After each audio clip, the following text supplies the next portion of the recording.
আজকের আমি দেখাতে চলেছি বাদাম চাক। আর বাদাম চাকের আর একটা রেসিপি আমার চ্যানেল আছে, যেটা ট্রেনের মধ্যে ঝাঁকিতে করে বিক্রি হয়।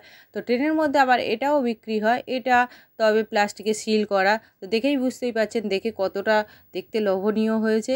আর এটা খুব দুটো তো উপকরণ লাগবে, কিন্তু কম মানে টাকা খরচ করে মোটামুটি অনেকটাই এটা বানাবো। তো দেখুন 10 টাকার মাত্র আমি বাদাম নিয়েছি। বাদাম এখানে 10 টাকার বাদাম নিয়ে ছাড়িয়ে নিয়েছি, খোলা ছাড়িয়ে নিয়েছি। এরপর গ্যাসে ওভেনে আমি একটা কড়াই বসিয়ে দিয়েছি, ওতে বানাবো। তো ওর মধ্যে আমি 100 গ্রাম চিনি, তো 100 গ্রাম চিনি দেবো। আমার 10 টাকার বাদামের জন্য 100 গ্রাম চিনি যথেষ্ট, কারণ 10 টাকার বাদামে ওই 100 গ্রাম চিনি হলেই হয়ে যাবে।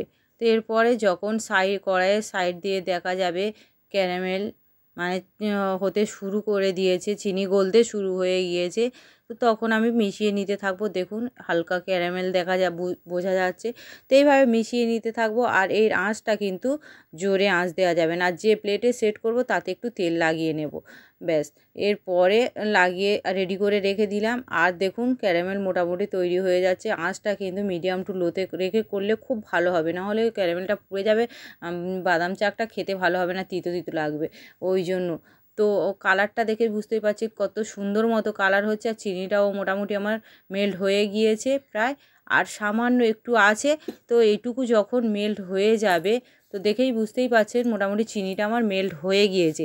এবার ওই যে বাদামটা ওটা আমি ওর মধ্যে দিয়ে দেব, দিয়ে আর না শুধু মিশিয়ে নেব, জাস্ট মিশিয়ে নেব। উপরে যখন একটুখানি এরকম বাবলস বা এরকম বুদবুদ চলে আসবে, সঙ্গে সঙ্গে গ্যাসটা অফ করে দেব।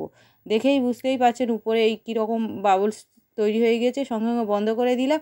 এবার ওই যে প্লেটটা রেডি করে রেখেছি ওর মধ্যে এই গরম অবস্থায় খুব তাড়াতাড়ি এই কাজটা করতে হবে, ঢেলে দিলাম, ব্যাস দেওয়া হয়ে গেছে।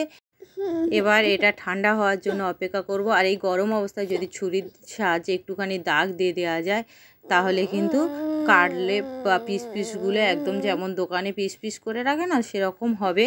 তো মোটামুটি আমার ঠান্ডা হয়ে গিয়েছে।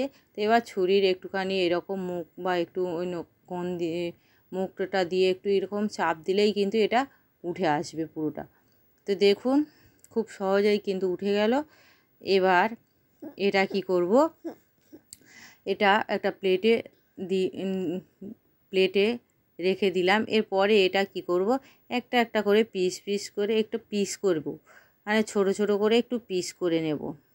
তাহলে কি হবে, দেখতে ভালো হবে। বা কৌটোতে রাখবো একটা করে, প্রত্যেকেই যখন ইচ্ছে হবে একটু মিষ্টি জিনিস খেতে, তো খেতে পারে।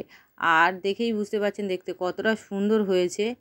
তো এভাবে কিন্তু আপনারা বাড়িতে বাদাম চাক বা বাদামের এরকম ক্যারামেল তৈরি করে যে বাদামের চাক, এটা বানিয়ে নিতে পারেন। দেখতে অসাধারণ হয়, খেতেও অসাধারণ। আর খুব অল্প মাত্র 15 টাকা খরচ করলে কিন্তু এই রকম একটা রেসিপি বাড়িতে খুব সহজে বানানো যায়। এই একটা ছোট এরকম পিস কিনতে গেলে 5 টাকা নেয় একটু। তাহলে এখানে আমার প্রায় 8টা মতো পিস হয়েছে, এখানে 40 টাকা মতো।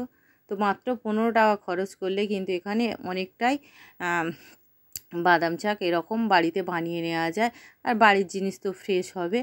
তো এভাবে অবশ্যই বানাবেন। আর কেমন হয়েছে সেটাও আমাকে কমেন্ট করে জানাবেন। ভিডিওটা আজকের এখানেই শেষ করলাম। ধন্যবাদ সবাইকে।